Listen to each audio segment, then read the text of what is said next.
మహాపరిశుద్ధమైన దేవా, మీకు లెక్కలేని వందనాలు స్తోత్రాలు చెల్లిస్తుంటున్నాం. దేవా, మరి మీరు రాజులకు రాజువు, ప్రభులకు ప్రభుడవు, దేవాతి దేవుళ్ళకు దేవుడు అయినందుకు మీకు లెక్కలేని వందనాలు స్తోత్రాలు. దేవా, 2015 సంవత్సరాల క్రితం దాదాపు మీరు ఈ లోకానికి వచ్చి ఉన్నారు. మాలో ఒక రక్షణ కార్యాన్ని జరిగించి ఉన్నారు. అవును ప్రభా, మీరు మాకు దేవుడు అయినందుకు మీకు వందనాలు చెల్లిస్తుంటున్నాం. ఈరోజు క్రిస్మస్ ఈ పండుగ సర్వలోకము జరుపుకుంటుండగా మరి మంతని ప్రాంతంలో మీరు మమ్మల్ని జ్ఞాపకం చేసుకుంటున్నందుకు మీకు వందనాలు చెల్లిస్తుంటున్నాం. ఇంతవరకు మీరు మాకు తోడేడుగా ఉన్నారు. మరి వాక్యంలో కూడా మీరు మమ్మల్ని నడిపించి ముందుకు నడిపించమని అడుగుచు మా ప్రార్థన ఆలకించమని యేసు నామములో అడుగుచున్నాం తండ్రి, ఆమేన్. యోహాను సువార్త 1వ అధ్యాయము 14వ వచనంలో ఏమని రాయబడిందంటే, ఆ వాక్యము శరీరధారి అయి కృపా సత్య సంపూర్ణుడుగా మన మధ్య నివసించెను అని దేవుని వాక్యంలో రాయబడింది. యేసు ప్రభు గురించి ఏమని దేవుని వాక్యంలో రాయబడింది అంటే, ఆ వాక్యము దేవుని దగ్గర ఉన్న వాక్యము, ఆది యందు ఉన్న వాక్యము శరీరధారి అయి, యేసు ప్రభు ఆయన శరీరధారిగా వచ్చి కృపా సత్య సంపూర్ణుడిగా మన మధ్యలో నివసించెను అని దేవుని గురించి రాయబడి ఉంది. కృపా సత్య సంపూర్ణుడిగా యేసు ప్రభు మన మధ్యలో ఆయన నివసించెను అని దేవుని వాక్యంలో మనము రాయబడినట్టుగా మనం చూస్తున్నాం. ఈరోజు దేవుని వాక్యంలోంచి 2 విషయాలు మనం జ్ఞాపకం చేసుకుందాం. దేవుడు ఏ విధంగా ఆయన సంపూర్ణుడిగా ఉన్నాడు, దేవుడు ఏ విధంగా యేసు ప్రభు ఆయన సత్యముగా ఉన్నాడు అనే 2 విషయాల్ని మనము దేవుని వాక్యంలోంచి తెలుసుకుందాం. యేసు ప్రభు ఆయన సంపూర్ణుడిగా ఉన్నాడు, యేసు ప్రభు ఆయన సత్యముగా ఉన్నాడు అనే 2 విషయాల్ని ఈరోజు మనం తెలుసుకొని దేవుని వాక్యంలోంచి కొన్ని విషయాల్ని, ఈ 2 విషయాల్ని తెలుసుకొని మనము ఇంకా బలపడదాం, లేకపోతే మనం రక్షణలోకి ఇంకా మనము వద్దాం. దేవుని వాక్యంలో ఏమని రాబడిందంటే, యోహాను సువార్త 1వ అధ్యాయం 14వ వచనంలో మరలా చదువుతున్నా, ఆ వాక్యము శరీరధారి అయి కృపా సత్య సంపూర్ణుడుగా మన మధ్య నివసించెను అని రాయబడింది. కృపా సత్య సంపూర్ణుడుగా, సత్యము సంపూర్ణత యేసు ప్రభువులో ఉంది, సత్యము సంపూర్ణత యేసు ప్రభువులో ఉంది అని దేవుని వాక్యం మనకు సెలవిస్తుంది. సంపూర్ణత అంటే ఏం సంపూర్ణత అది అని మనం అర్థం చేసుకోవాలి. సంపూర్ణత అనగా ఎవరి సంపూర్ణత గురించి ఇక్కడ మాట్లాడబడుతుంది, ఎవరి సంపూర్ణత యేసు ప్రభువులో కలిగి ఉంది అని ఈరోజు మనం తెలుసుకోవాల్సిన విషయం, చాలా జాగ్రత్తగా తెలుసుకోవాల్సిన విషయం ఎంతో అవసరత ఉంది. ఎందుకు అంటే యేసు ప్రభు గురించి ఏమని రాయబడుతుందంటే, యేసు ప్రభులో సంపూర్ణత ఉందంట. ఎవరి సంపూర్ణత ఉందంటే దేవుని యొక్క సంపూర్ణత యేసు ప్రభులో నివసిస్తుంది అని దేవుని వాక్యం మనకు సెలవిస్తుంది. ఈరోజు 2 విషయాలు మనము దేవుని వాక్యంలో ఉంచి 2 విషయాలు మనం తెలుసుకుందాం. ఈ 2 విషయాలు ఏంటి అంటే, దేవుని యొక్క సంపూర్ణత ఏంటిది, అంతేకాకుండా దేవుడు ఆయన ఏమై ఉన్నాడు, ఆయన సత్యమై ఉన్నాడు అని దేవుని వాక్యం సెలవిస్తుంది. సత్యము సంపూర్ణత అనే 2 విషయాల గురించి ఈరోజు దేవుని వాక్యంలోంచి మనము తెలుసుకునే ముందు దేవుని వాక్యంలోంచి కొలసీలకు రాసిన పత్రిక 1వ అధ్యాయం 15వ వచనం చదివినట్టయితే, కొలసీలకు రాసిన పత్రిక 1వ అధ్యాయం 15వ వచనం చదివినట్టయితే, కొలసీలకు రాసిన పత్రిక 1వ అధ్యాయం 15వ వచనంలో, ఆయన అదృశ్య దేవుని స్వరూపి అయిన సర్వ సృష్టికి ఆది సంభూతుడై ఉన్నాడు అని దేవుని వాక్యం చూస్తున్నాం. ఆయన అదృశ్య దేవుని యొక్క ఏమై ఉన్నాడండి, స్వరూపమై ఉన్నాడు. ఈరోజు మనిషి దేవుడు ఎలా ఉన్నాడు, దేవుడు ఏ విధంగా ఉంటాడు, ఆయన ఎలా ఉంటాడు, నేను చూస్తే బాగుండు అనే ఒక ఆలోచన, ఒక తపన ప్రతి ఒక్క వ్యక్తికి ఉన్నట్టుగా మనం చూస్తూ ఉంటాం. లేదా మనలో ఆశ తపన ఉంటుంది. యేసు ప్రభు గురించి ఏమని రాయబడి ఉందంటే, ఇంగ్లీష్లో ఏమని ఉందంటే, he is the image of the invisible God. దేవుడు మనకు కనబడ్డాడు. దేవుడిని మనం వెతికినా ఆయన ఎక్కడో కనబడడానికి ఆయన ఆస్కారం లేదు. మనం చూసిన ఆయన మన కళ్ళు అవి చూడలేదు దేవుణ్ణి. కానీ దేవుని గురించి, యేసు ప్రభు గురించి ఏమని రాయబడిందంటే, ఆయన అదృశ్య దేవుని యొక్క స్వరూపమై ఉన్నాడు అని రాయబడి ఉంది. అదృశ్య దేవుని యొక్క స్వరూపమై ఉన్నాడు. దేవుడు అదృశ్యుడు, కానీ దేవుడు తను ఏమై ఉన్నాడో ఆయన మనకి తెలియజేయడానికి ఆయన పరలోకంలోంచి భూలోకానికి దిగి వచ్చి, ఇదిగో దేవుడు ఏమై ఉన్నాడు అనేది మనకు తెలియజేయడానికి ఆయన ఈ లోకానికి వచ్చాడు. మనం అనుకోవచ్చు యేసు ప్రభు ఆయన ఒక చిన్న శిశువు, శిశువుగా జన్మించాడు, ఆయన పశువుల పాకలో జన్మించాడు అని. కాకపోతే యేసు ప్రభు గురించి ఏమని రాయబడి ఉందంటే ఆయన అదృశ్య దేవుని యొక్క స్వరూపమై ఉన్నాడు. స్వరూపమై ఉన్నాడు అంటే ఇదిగో దేవునికి ఏ లక్షణాలు ఉండాలో, దేవుడు ఏమై ఉన్నాడో, ఆయన గొప్పతనం ఏంటో, ఆయన శక్తి ఏంటో, ఆయన నీతి ఏంటో, ఆయన న్యాయం ఏంటో అవన్నీ యేసు ప్రభులో అవి సంపూర్ణంగా కనిపిస్తున్నాయి అని దేవుని వాక్యం సెలవిస్తుంది. అంటే దాని అర్థం ఏంటంటే యేసు ప్రభు ఒకడు ఆయన సంపూర్ణతలో ఉన్నాడు కాబట్టి ఆయన్ని మనం దేవుడిని అంగీకరించడానికి అది ఒక గొప్ప సత్యం అని దేవుని వాక్యం మనకి గుర్తు చేస్తుంది. ఒకసారి మనం ఆదికాండం 1వ అధ్యాయం 27వ వచనంలో చూసినట్టయితే దేవుడు మనల్ని ఏ విధంగా తయారు చేశాడో ఒకసారి మనం చూద్దాం. ఆదికాండము 1వ అధ్యాయం 27వ వచనంలో దేవుడు తన స్వరూపమందు నరుని సృజించెను ఏమని రాయబడిందండి? దేవుడు తన స్వరూపమందు నరుని సృజించెను అని రాయబడింది. యేసుప్రభు గురించి ఏమని రాయబడుతుందంటే అదృశ్య దేవుని యొక్క స్వరూపమై ఉన్నాడు యేసుప్రభు అని రాయబడుతుంది. దేవుడు మనల్ని ఏ విధంగా సృజించాడంట? ఆయన స్వరూపమందు మనల్ని సృజించాడంట. ఆయన స్వరూపమందు సృజించిన మనము ఆయన స్వరూపాన్ని కోల్పోయి ఈ లోకంలో తప్పిపోయి ఉన్నాము. కాబట్టి యేసు ప్రభువుని మరలా దేవుడు ఈ లోకానికి ఆయన పంపించి ఉన్నాడు. ఏం తెలుసుకోవడానికి పంపించి ఉన్నాడు అంటే ఇదిగో దేవుడు మనల్ని ఏ స్వరూపంలో సృజించాడో ఆ స్వరూపము యేసు ప్రభువులో మీరు చూసి ఆయన నుంచి నేర్చుకొని మరలా మీ స్వరూపాన్ని దేవుని యొక్క స్వరూపంలోకి మార్చుకోవడానికి యేసు ప్రభువుని ఈ లోకానికి పంపించాడు. దేవుని వాక్యంలో జాగ్రత్త మనం చూసినట్టయితే ఆదికాండం 1వ అధ్యాయం 27వ వచనంలో దేవుడు తన స్వరూపమందు నరుని సృజించెను అని రాయబడింది. ఏమని రాయబడిందండి? తన స్వరూపమందు, దేవుని యొక్క స్వరూపంలో, దేవుని యొక్క పోలికలో, దేవుని యొక్క ఆలోచన విధానం ఏముంటుందో, దేవుడు ఎంత మంచివాడు, దేవుడు ఎంత ప్రేమమయుడు, దేవుడు ఎంత సత్యవంతుడు, అలాంటి హృదయంతో అలాంటి మనసుతో దేవుడు మనల్ని చేశాడంట. కానీ మనిషి ఈ లోకంలో ఏమయ్యాడు అంటే ఆయన తప్పిపోయి ఉన్నాడు. ఆయన తప్పిపోయాడు కాబట్టి యేసు ప్రభుని దేవుడు ఈ లోకానికి పంపించాడు. యేసు ప్రభు ఏమై ఉన్నాడు అంటే ఆయన దేవుని స్వరూపమై ఉన్నాడు. ఈరోజు మనము మన భారతదేశ చరిత్రను చూసినట్టయితే ఏమని అంటారంటే ఋషులు మునులు వారు యజ్ఞాలు యాగాలు చేస్తూ అడవులలోకి వెళ్ళి దేవుణ్ణి తెలుసుకోవాలని వాళ్ళు వెళ్ళేవారు. అదృశ్య దేవుడు ఏ విధంగా ఉంటాడు, ఆయన ఏమై ఉన్నాడు, ఆయన నాతో మాట్లాడాలి అని వెళ్ళేవారు. అయితే దేవుని వాక్యం ఏమని చెప్తుందంటే యేసు ప్రభు ఏమని అంటున్నాడంటే ఇదిగో నేను అదృశ్య దేవుని యొక్క స్వరూపమై ఉన్నాను, మీరు నన్ను చూసినట్టయితే మీరు దేవుణ్ణి చూసినట్టే అని యేసు ప్రభు అంటున్నాడు. అంతేకాకుండా మనము దేవుని స్వరూపంలో సృష్టించబడి ఉన్నాం. మనము దేవుని స్వరూపం కోల్పోయాం కాబట్టి ఆ స్వరూపం దేవుడు మరలా మనకి ఇవ్వడానికి యేసు ప్రభు ఈ లోకానికి వచ్చాడు అని దేవుని వాక్యము మనకి గుర్తు చేస్తుంది. ఫిలిప్పీలకు రాసిన పత్రిక 2వ అధ్యాయము 6వ వచనం చూసినట్టయితే ఫిలిప్పీలకు రాసిన పత్రిక 2వ అధ్యాయము 6వ వచనం చూసినట్టయితే ఫిలిప్పీ రాష్ట్ర పత్రిక 2వ అధ్యాయము 6వ వచనం అండి.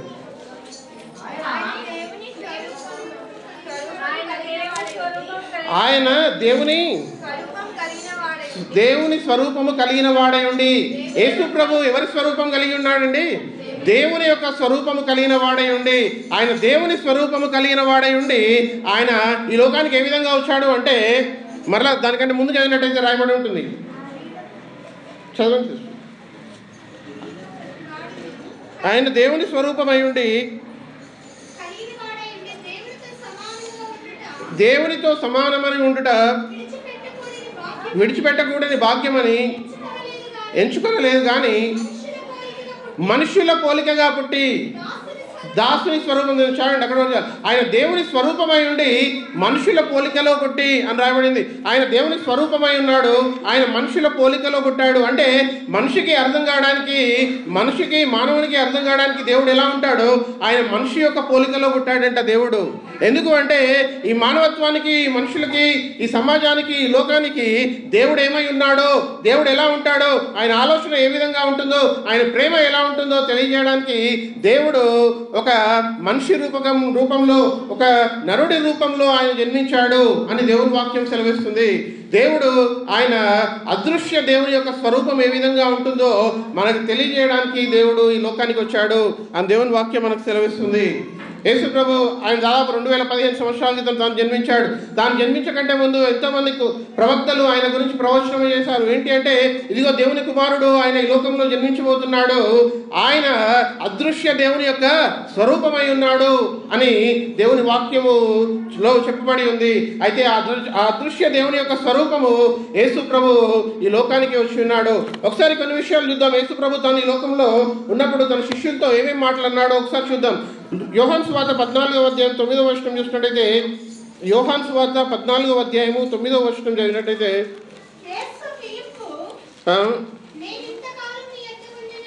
నేను యేసు ప్రభు శిష్యులతో ఏమంటున్నాడు అంటే, ఇదిగో నేను ఇంతకాలము మీ యొద్ద ఉన్నాను, నీవు నన్ను ఎరగవా?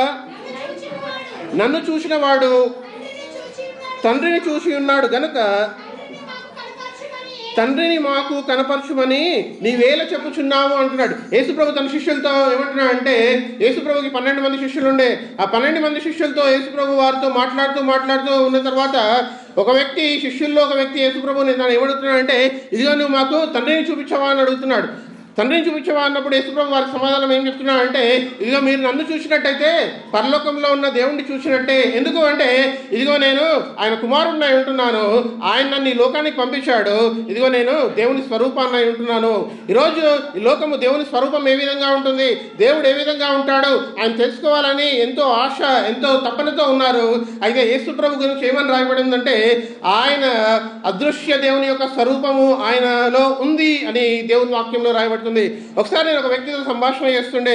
ఆ వ్యక్తికి చాలా జ్ఞానం ఉంది. ఆ వ్యక్తి చాలా తెలుసుకున్న వ్యక్తి అయి ఉంటున్నాడు. ఆయన చాలా పుస్తకాలు చదువుంటున్నాడు. ఆ వ్యక్తితో సంభాషణ చేస్తున్నప్పుడు, ఆ వ్యక్తితో మాట్లాడుతున్నప్పుడు ఆఖరికి ఆయన నోట్లోంచి వచ్చిన మాట ఏంటంటే, సో మీ ఉద్దేశంలో దేవుడు ఒక వ్యక్తినే పంపిస్తాడా ఈ లోకానికి ఆయన గురించి తెలియజేయడానికంటే, అవును దేవుడు ఒకే వ్యక్తిని పంపిస్తాడు ఈ లోకానికి ఆయన గురించి తెలియజేయడానికి. ఎందుకు అంటే యేసు ప్రభువులో సర్వసంపూర్ణత ఉంది. మనిషికి కావాల్సిన దేవుడని ఏ విషయాలు తెలుసుకోవాలో మనిషి ఆ ప్రతి ఒక్క విషయము యేసు ప్రభువు నుంచి తెలుసుకోవచ్చు. కాబట్టి యేసు ప్రభువులనే సంపూర్ణత ఉంది అని ఆ వ్యక్తికి చెప్పినప్పుడు ఆ వ్యక్తి చాలా ఆశ్చర్యపోయాడు. ఎందుకు అంటే దేవుడు పంపించినప్పుడు ఒకే వ్యక్తిని పంపిస్తాడు తన గురించి చెప్పడానికి, అనేక మందిని పంపించాల్సిన అవసరం లేదు. ఎందుకు అంటే యేసు ప్రభు ఏమై ఉన్నాడంటే ఆయన దేవుని కుమారుడు అయి ఉన్నాడు. కాబట్టి దేవుని కుమారుడు ఆయన సంపూర్ణత ఏంటో దేవుని గురించి చెప్పడానికి ఆయన వచ్చి ఉన్నాడు. ఆయన సర్వ మానవాళికి ఆయన తెలియజేసి ఉన్నాడు. అయితే దేవుని సంపూర్ణతను మనం గ్రహించినట్టయితే, తెలుసుకున్నట్టయితే మనలో దేవుడు రక్షణ కార్యాన్ని ఆయన చేయాలనుకుంటున్నాడు. ఆయన మనలో ఒక గొప్ప కార్యాన్ని ఆయన జరిగించాలనుకుంటున్నాడు.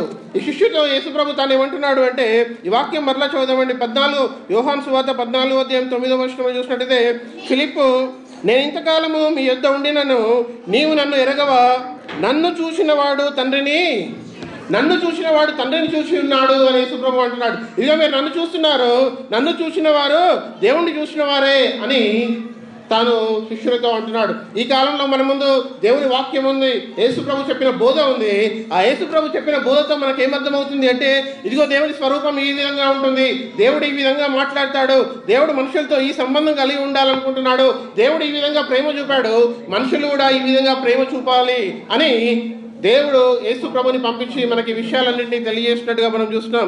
ఇంకా యేసు ప్రభు తన గురించి ఏమని మాట్లాడాలో మనం చూద్దాం. యేసు ప్రభు తన గురించి ఇంకా ఏ విషయాలు తను చెప్పాడో ఒకసారి మనం దేవుని వాక్యం నుంచి మనం చూసినట్టయితే, యోహాను సువార్త 5వ అధ్యాయం 37వ వచనం చూద్దామండి. యోహాను సువార్త 5వ అధ్యాయము 37వ వచనం చూసినట్టయితే, యోహాను సువార్త 5వ అధ్యాయము 37వ వచనం చూస్తే,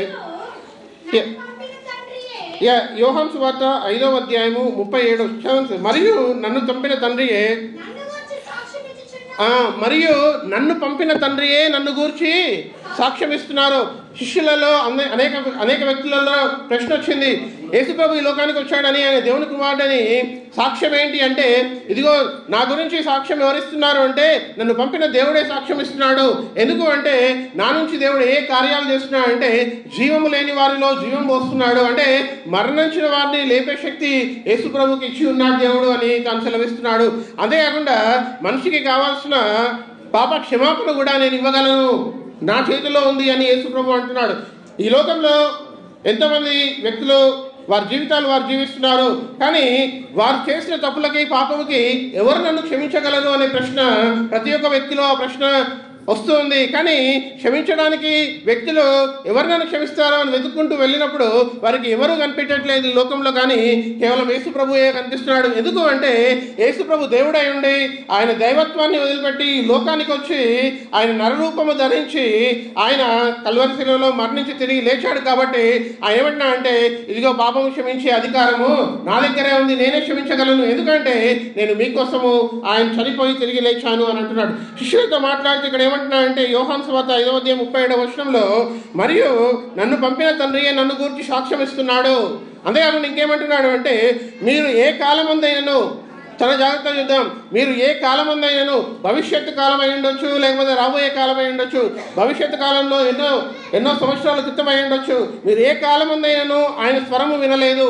మీరు దేవుని స్వరం విన్నారా ఎప్పుడైనా అని ప్రశ్న ఇస్తున్నాడు యేసు ప్రభు. మీరు దేవుని స్వరం వినగలరా? ఒకవేళ దేవుని స్వరం విన్నట్టయితే మీరు తట్టుకోగలరా? ఆయన ఆకాశం నుంచి తన స్వరం వినిపించినట్టయితే మనము దాన్ని గ్రహించగలమా, తట్టుకోగలమా? అయితే యేసు ప్రభు తను ఏమంటున్నా అంటే ఇదిగో నేను దేవుని దగ్గర నుంచి వచ్చాను, నా స్వరాన్ని మీకు వినిపిస్తున్నాను, ఇది దేవుని స్వరమై ఉంటుంది అని అంటున్నాడు. ఏమన్నా అంటే మీరు ఏ కాలమందైనను ఆయన స్వరము వినలేదు, ఆయన స్వరూపము చూడలేదు అంటున్నాడు. మనం దేవుని స్వరూపాన్ని చూడడానికి యోగ్యం కాదు, మనం దేవుని స్వరూపం చూడడానికి మనలో అంత పరిశుద్ధత లేదు. కానీ యేసు ప్రభు నరరూపంగా లేకపోతే మనలాగా మన శరీరం ధరించి ఈ లోకానికి వచ్చాడు కాబట్టి మనం చూడగలుగుతున్నాం ఆయన్ని.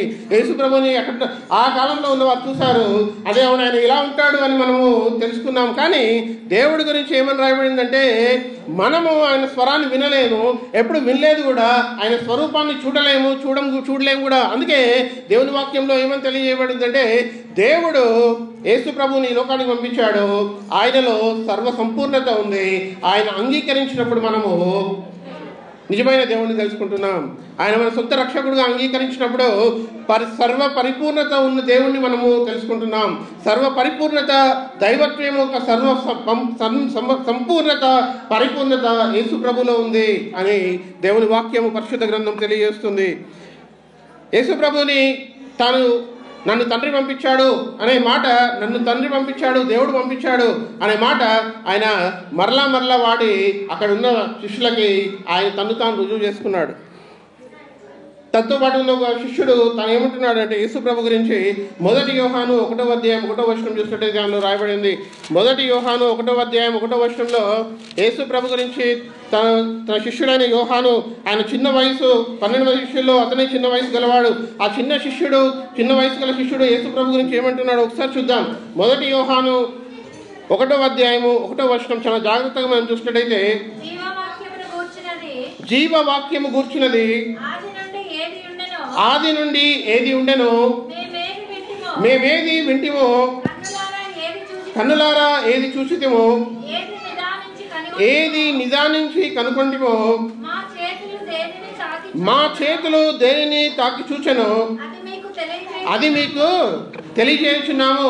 ఇది శిష్యుడైన యోహాను తను ఏమంటున్నాడు అంటే నేను యేసు ప్రభుతో దగ్గరగా తిరిగిన వాడిని, యేసు ప్రభుతో ఉన్నవాడిని. ఇదిగో యేసు ప్రభు గురించి నా ఉద్దేశము, నా ఆలోచన, నేను నేర్చుకున్నది ఏంటి అంటే జీవవాక్యంను గూర్చి ఆది నుండి ఏది ఉండెనో, దేవుని యొక్క వాక్యం గురించి ఆది నుండి ఏమైతే రాయబడి ఉందో, ఆది నుండి ఏమైతే వాక్కు చెప్పబడి ఉందో ఆయన యేసు ప్రభు అంటున్నాడు. అంతేకాకుండా మేము ఏది వింటిమో, యేసు ప్రభు గురించి మేము ఎన్నో విషయాలు విన్నాం, మేము ఏదైతే విన్నామో అది ఖచ్చితంగా మాకు ఏం తెలియజేస్తుంది అంటే పరలోకంలో ఉన్న దేవుడు ఈ లోకానికి దిగి వచ్చాడు. ఆయన ఎందుకు దిగి వచ్చాడంటే సర్వమానవాళ్ళని ఆయన రక్షించడానికి దిగి వచ్చాడు అని తెలియజేస్తుంది అని యోహాను సువార్తలో మొదటి యోహానులో ఆయన తెలియజేస్తున్నాడు తన శిష్యుడు. అంతేకాకుండా కనులారా దేన్ని ఏది చూసితిమో, కన్నులారా ఇదిగో మేము యేసు ప్రభుని చూసి ఉన్నాం, మా కన్నులారా మేము ఏమి చూసి ఉన్నామో ఆ యేసు ప్రభు గురించి మేము వివరిస్తున్నాం అని అక్కడున్న శిష్యుడు తను అంటున్నాడు. ఇంకేమంటున్నాడు అంటే మీ చేతులు దేనిని తాకుచున్నదో, ఇదిగో యేసయ్యా నేను నిన్ను చూస్తున్నాను, నిన్ను చూసినట్టయితే, నేను తాకినట్టయితే ఇదిగో నాకు దైవత్వం కనిపిస్తుంది, మీలో నేను దేవుణ్ణి చూస్తున్నాను, నాకు దైవత్వం కనిపిస్తుంది. అంతేకాకుండా ఇంకేం రాబడిందంటే మీ చేతులు దేనిని తాకి చూచెనో అది మీకు తెలియజేయుచున్నాము. ఇదిగో ఆ విషయాలనే మేము మీకు తెలియజేస్తున్నాము అని శిష్యుడనే యోహాన్ తాను అంటున్నాడు. శిష్యుడనే యోహాన్ తాను ఏమన్నా అంటే, ఇదిగో మేము ఏ మాటలు విన్నామో, ఇదిగో మేము ఎవరిని చూసామో, ఎవరిని తాకి చూసామో అవన్నీ చూసినట్టయితే మాకేం కనిపిస్తుంది అంటే, ఇదిగో దైవత్వం ఉన్న యేసు ప్రభు మాకు కనిపిస్తున్నాడు, ఆయనని మేము మీకు తెలియజేస్తున్నాము అని శిష్యుడైన యోహాను తాను అంటున్నాడు. యేసు ప్రభువులో ఏముంది అంటే ఆయనలో సర్వసంపూర్ణత ఉంది. అంటే దాని అర్థం ఏంటంటే, ఇదిగో మనము వేరే ఇంకా ఎక్కడికి వెళ్ళాల్సిన అవసరం లేదు. ఆరాధనకి పరిపూర్ణుడు ఆయన యేసు ప్రభువు అంటున్నాడు. ఆరాధనకి యోగ్యుడు ఆయన యేసు ప్రభువు అంటున్నాడు. ఆరాధనకి ఆయన సర్వసంపూర్ణత కలిగి ఉన్నాడు. కాబట్టి సర్వ సృష్టి ఆయన్ని మోకరించి ఆయనకి వందనం చెల్లించాల్సిన యోగ్యత ఆ ఒక్కరికే ఉంది అని దేవుని వాక్యం సెలవిస్తుంది. దేవుని వాక్యం మనకి తెలియజేస్తుంది. దేవునిలో సర్వసంపూర్ణత ఉంది. ఆ సర్వసంపూర్ణత మనల్ని దేవుని దగ్గరికి నడిపిస్తుంది.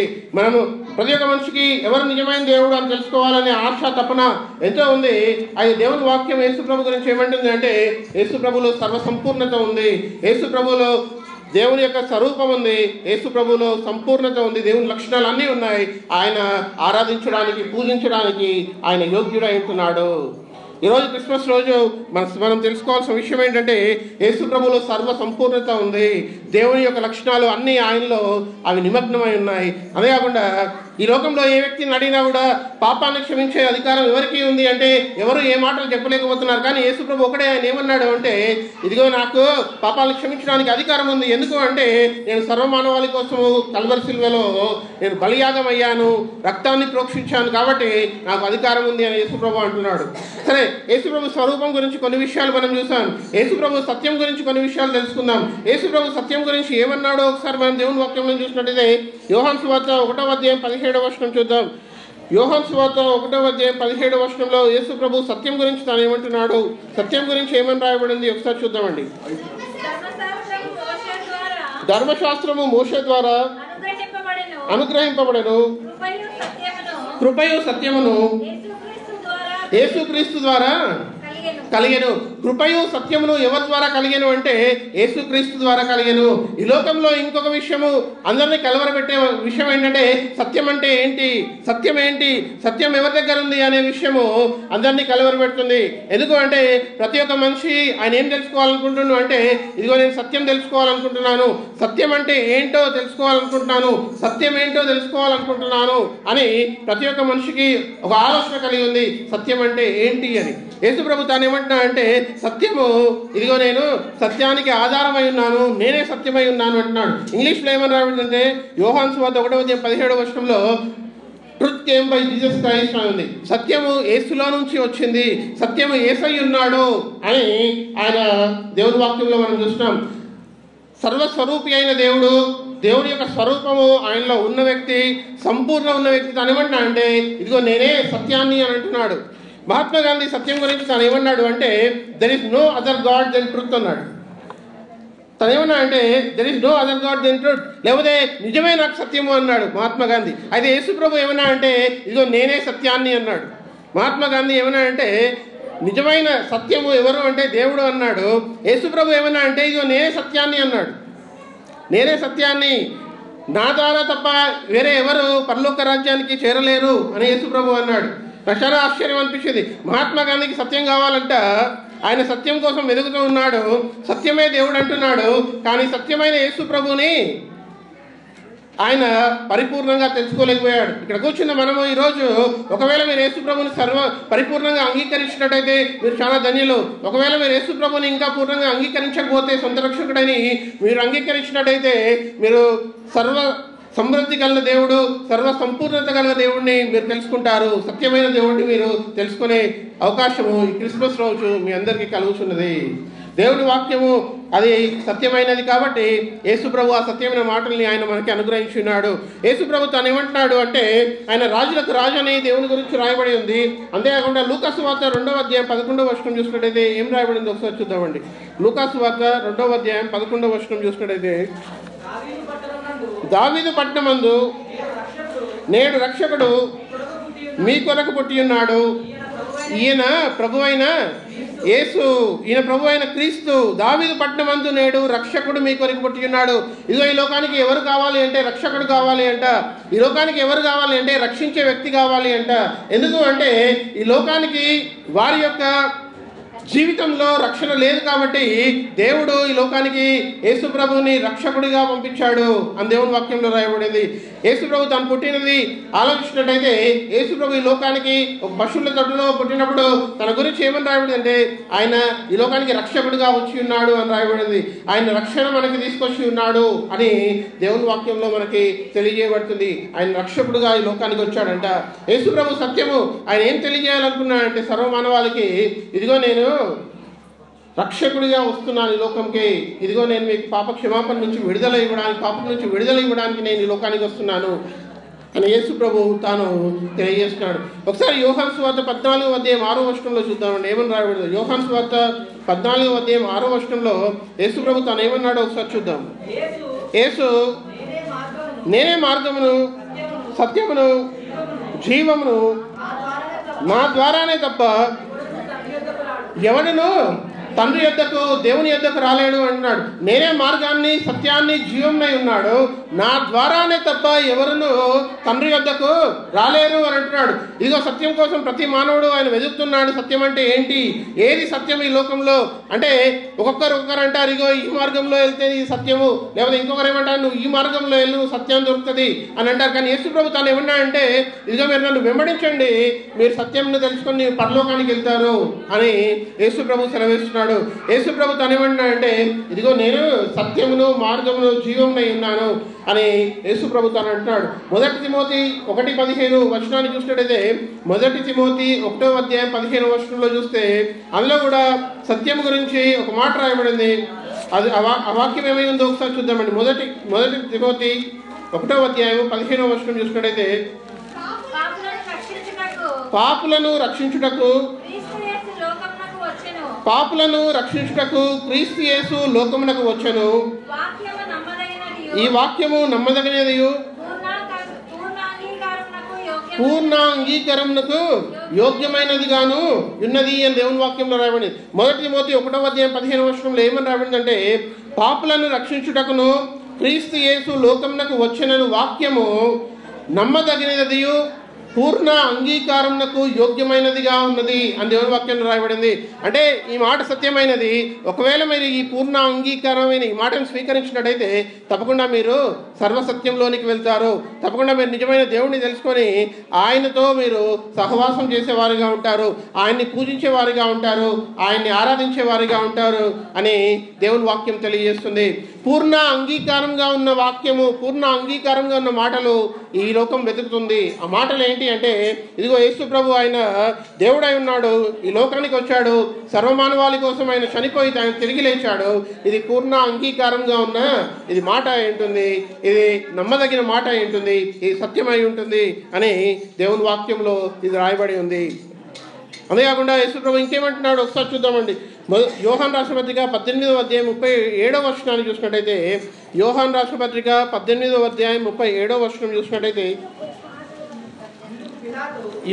యోహాను రాసిన పత్రిక 18:37 చూస్తే అందుకు పిలాతు నీవు రాజువా అని ఆయన అడిగా యేసు నీవన్నట్లు నేను రాజునే, సత్యమును గూర్చి సాక్ష్యం ఇచ్చుటకు నేను పుట్టింది ఎక్కడ వచ్చాడని. సత్యమును గూర్చి సాక్ష్యం ఇచ్చుటకు యేసు ప్రభు ఆయన ఈ లోకానికి వచ్చాడంట.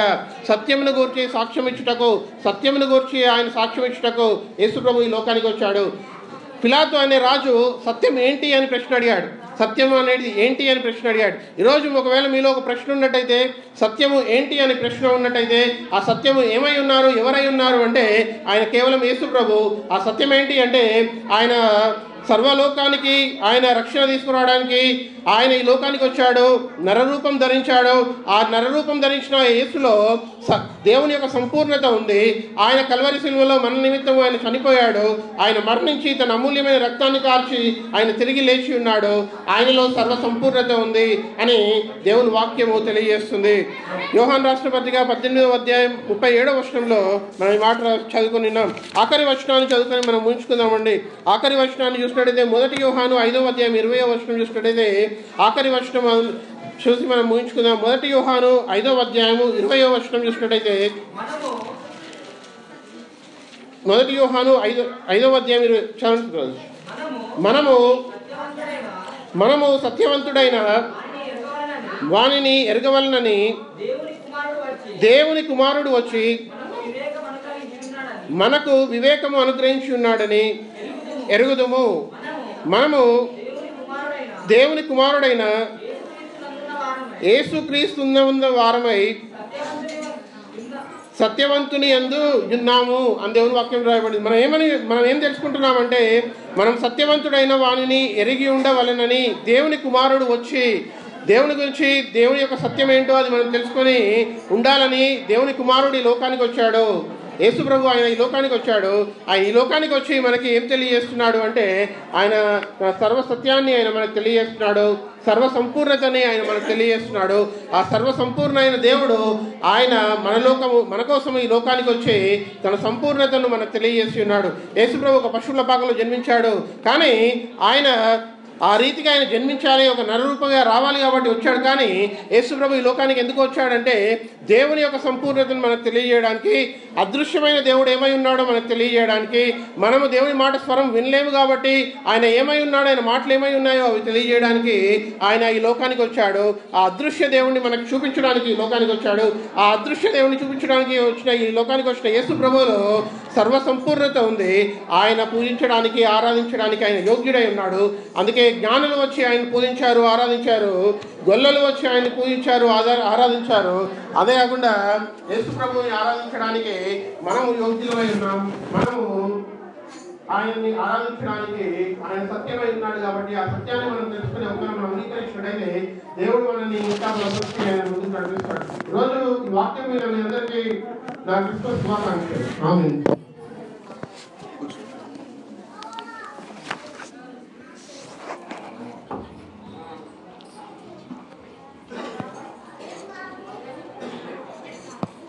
వర్తమానం అందించిన ప్రార్థన చేసుకున్నాం. స్వామి పాస్టర్ గారు ప్రార్థన అందిస్తారు.